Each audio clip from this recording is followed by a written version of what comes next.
The 49ers' first free agent signing in 2021 was Samson Ebukam. He is a linebacker for the Rams, will play edge for the 49ers. He signed a 2-year, $12 million deal, a fourth-round pick in 2017. We're going to take a look at 5 plays that we think really give you a good idea of what Samson Ebukam brings to the table as a pass rusher, because really that's hopefully the kind of juice you think, or hopefully that the Niners hope he brings to the team. And the first 2 plays are ones that really make up the vast majority of his pass rushing tape.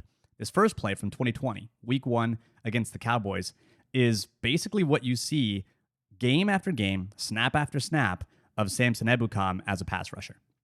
Yeah, so he's going to be, again, right here, lined up on the edge and in a 2-point stance. And this was something that we mentioned, on the podcast, where he does line up, as an edge player with the Rams. He just does it, or I guess I should say did it a lot from a 2-point stance. And so we see him there going up against Tyron Smith in this one. And so we'll kind of just let it run here initially and go back and kind of talk a little bit more detail. But as you can see, not a whole lot going on here. I mean, so this was kind of the thing, that stuck out to me a lot during a lot of his snaps as a pass rusher. As you can see, the explosion just isn't really there. And so what we want to see normally from an edge rusher, especially a speed type of guy, is as he's trying to work around the edge here, he really needs to gain a lot of ground in those first few steps. And so as we see here, like Smith is never in a position in his set, right, the tackle here, where he's concerned about Ebukam getting around the outside. So Ebukam just doesn't get enough off the edge, like he's not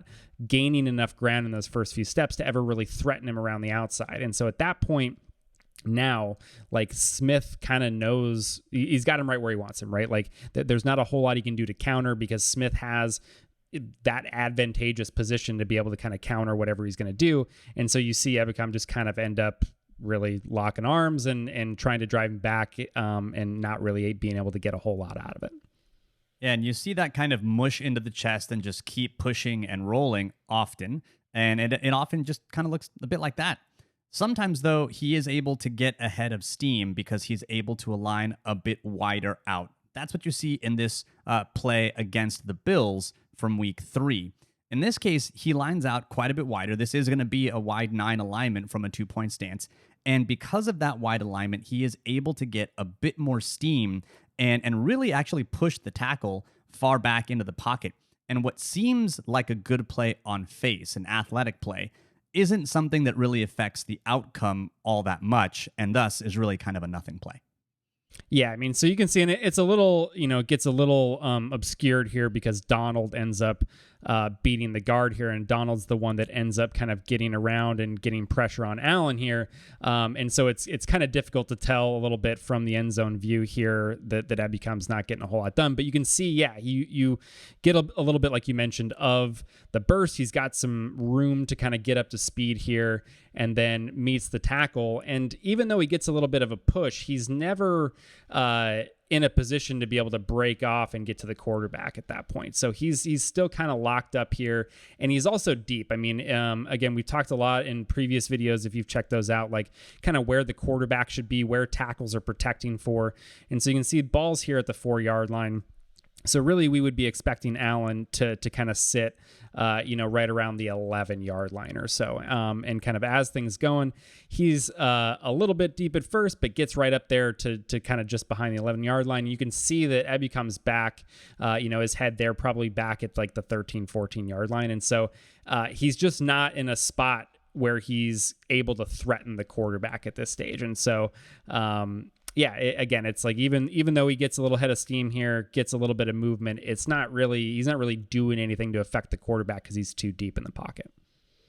But if you're the 49ers, you're hoping that Ebukam's able to he's able to turn a play like that into pressure, or you're hoping that he's able to do a bit more with his physical tools. And so the next 3 plays are going to be hopefully what Ebukam is able to bring the Niners, and maybe why they thought to bring him on a 1-year deal, really with a second-year option, because it's a 2-year deal, yes, but there's not a whole lot of guaranteed money in that second year. And so they have the opportunity to bring him back at a little bit bigger price tag if he ends up flashing some of the stuff that he's going to flash here in the next 3 plays.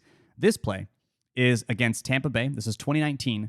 This is going to be a similar play to that first play where he's going to try to really kind of go outside, but he's able to successfully long arm here and then go inside and get a hit on Jameis Winston.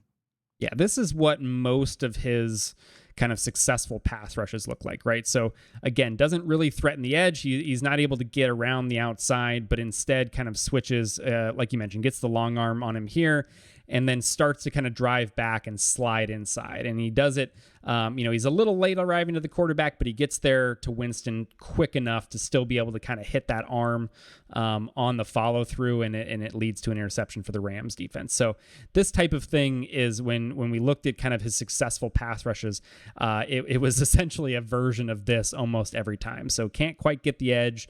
Let me convert to power and try to get a little push and slide off inside of the quarterback. Yeah, and again, he's also from a wider alignment in this case as well. This kind of alignment where you've got both rushers lined up out wide is something the 49ers have done in the past, where they're kind of stacking two rushers out there. So this is an alignment you might see the Niners run with a bigger person on the inside and then Ebukam on the outside. So it's interesting to see that a lot of his successes do come from a wider alignment. And if you're the 49ers scouting department, maybe that's why you opt to bring someone like this player in. The next play is against the 49ers in 2020.